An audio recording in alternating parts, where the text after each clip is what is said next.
అమ్మ ఇప్పుడు ఒక చిన్న పాప.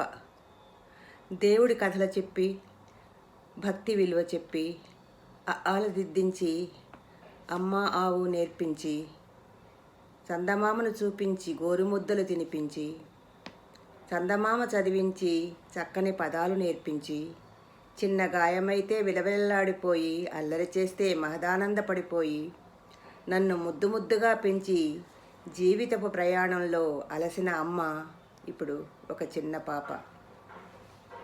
మెల్లమెల్లగా నడుస్తూ, తడబడి అడుగులు వేస్తూ, కళ్ళద్దాల నుండి తొంగి చూస్తూ, నచ్చకపోతే మూతి ముడుచుకుంటూ, అప్పుడప్పుడు బోసినవ్వు నవ్వేస్తూ, ఎప్పుడంటే అప్పుడు నిద్రపోతూ, కనపడని మందుల డబ్బాకై మళ్ళీ మళ్ళీ వెతుకుతూ, పిల్లలతో పోటీపడి పోట్లాడుతున్న అమ్మ ఇప్పుడు ఒక చిన్న పాప. ముద్దుల పాప అమ్మ. నీ అంత ముద్దుగా నేను చూసుకోగలనా అమ్మా? నీ రుణం ఎలా తీర్చుకోగలనా అమ్మా? నీవు ఇప్పుడు ఒక చిన్న పాప.